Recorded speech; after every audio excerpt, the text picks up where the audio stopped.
So it's time to upgrade. And you're thinking iPhone 16 or iPhone 16 Pro. But which should you actually pick? Let's find out.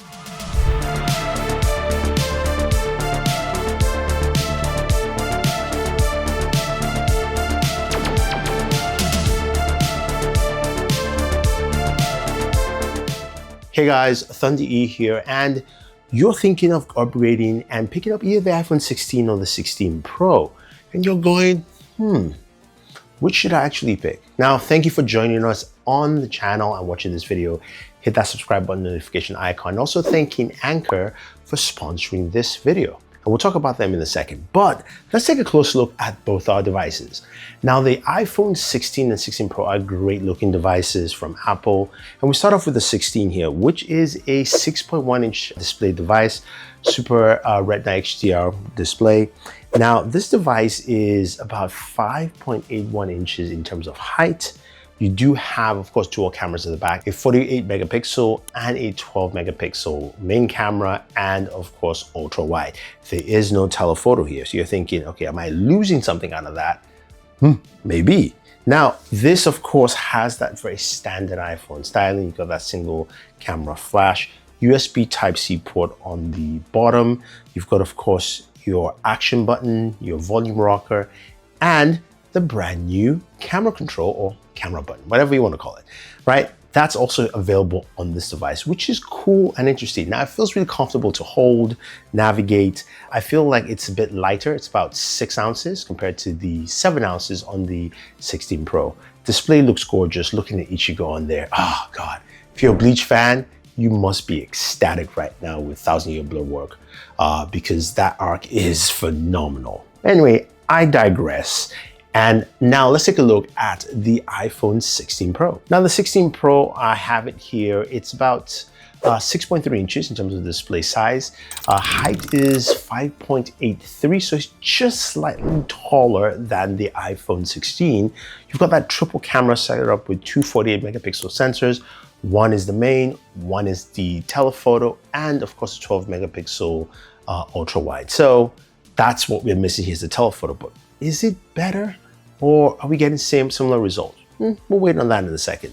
Then, of course, you've got that titanium build on here. So it feels a bit heavier. It's about 7 ounces compared to the 16. And then you also have, of course, the USB Type-C port, the action button, and as you expect, you've got your camera control. So since both devices have camera control, that's one thing I would say that kind of lends to the iPhone 16. Because the 16 is a cheaper device and having some of the same features as you find on the 16 Pro, like the camera control, is great. Now, both devices have fast charging, which is great, but also both devices support MagSafe charging. And that brings us to our sponsor, Anker. And they have got this awesome charging stand. This is the MagGo2 charging stand. This is a Qi 2 charging stand. I really love the stand. It comes in 2 colors, white or black, so you can fit whatever aesthetic you're looking for. But I like it the fact that I can place my iPhone 16 or the 16 Pro on there, and it rests quite comfortably and also charges at double the rate. Basically 15-watt charging here because it's a Qi 2 charger as well, which is faster than the latest 25-watt MagSafe charger. So you get that with the device. Now, the other thing that's cool about it is that it rotates in 360 degrees, which means that you can put it, of course, in either portrait or landscape mode. You can have, of course, your standby as a clock if you want that to, or like me, you can game on it. And honestly, playing Call of Duty Warzone on here on both devices is absolutely awesome. Plus using the controller on there makes it much easier, and I almost won that match.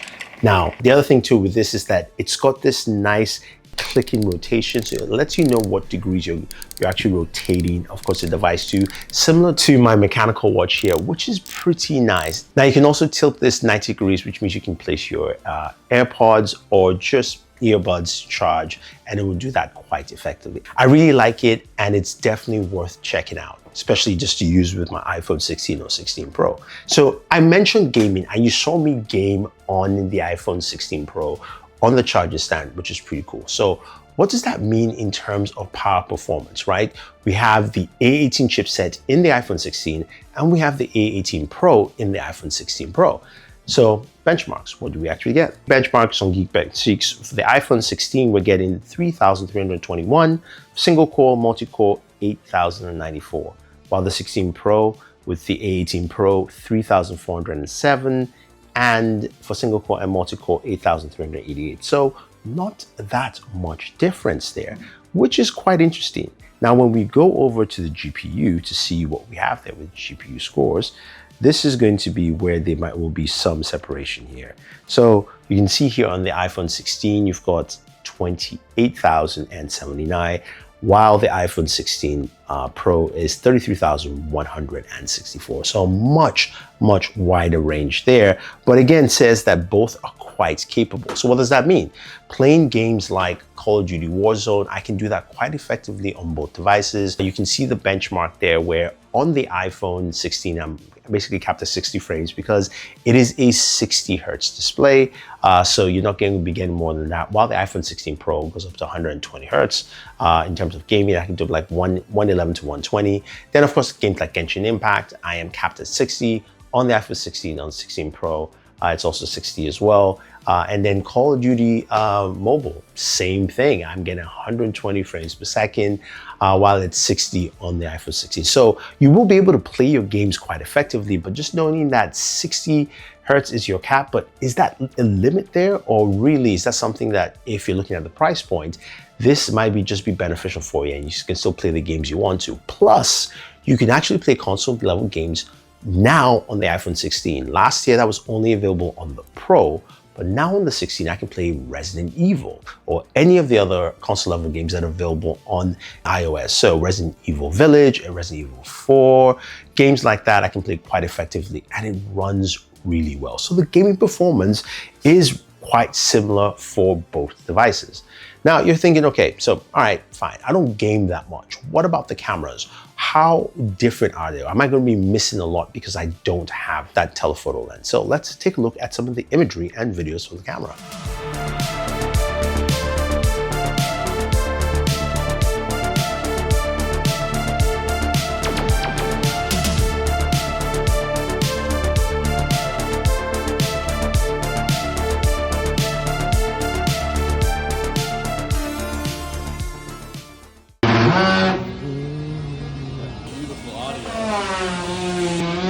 Yes, audio is fantastic. See, most YouTubers will walk straight, but no. Aboard at work, we do things a little crazy. Welcome to this video. Walking the cobblestone, it's great.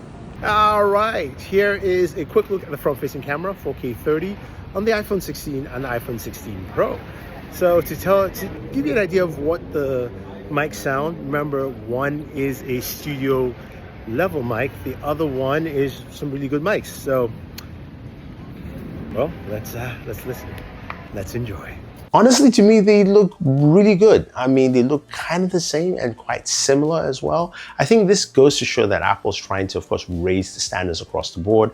And I do like that, especially for the iPhone 16, iPhone 16 users. You don't want to get a Pro device, you want to spend the money for a Pro device, but you're getting a lot of those same quality features. And looking at some of the telephoto photos, you can see that they are quite similar, although I will give the edge slightly to the iPhone 16 Pro. But that being said, though, video and imagery look absolutely great on both devices. So you're going, okay, Thunder E, you've kind of convinced me there. That's pretty solid. What about audio? Well, let's take a look, listen to some sounds from both devices.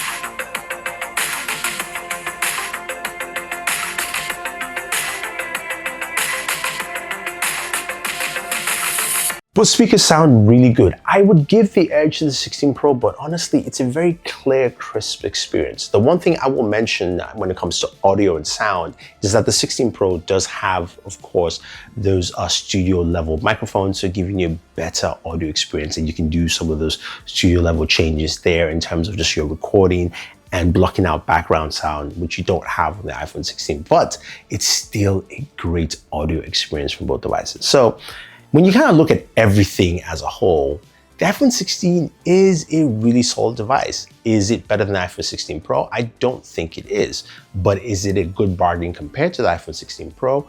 I say yes, it is. If you're looking for a device that's 6.1 inches, you don't want something too big, the 16 is the way to go. You don't need all the other features that you're getting on the 16 Pro. You have a lot of the features that the Pro has, especially with the camera control as well, which is pretty nice to see. So as a regular user, I like the 16, and I think the 16 might be a better buy than the 16 Pro, because number one, you're saving money and you're getting a lot of features built into the device.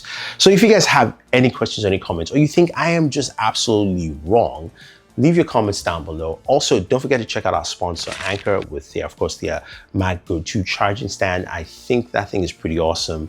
I probably be using it to game much more on my mobile devices, which is great to see. But use the links down below. Don't forget to like, share, subscribe, and always enjoy your entertainment.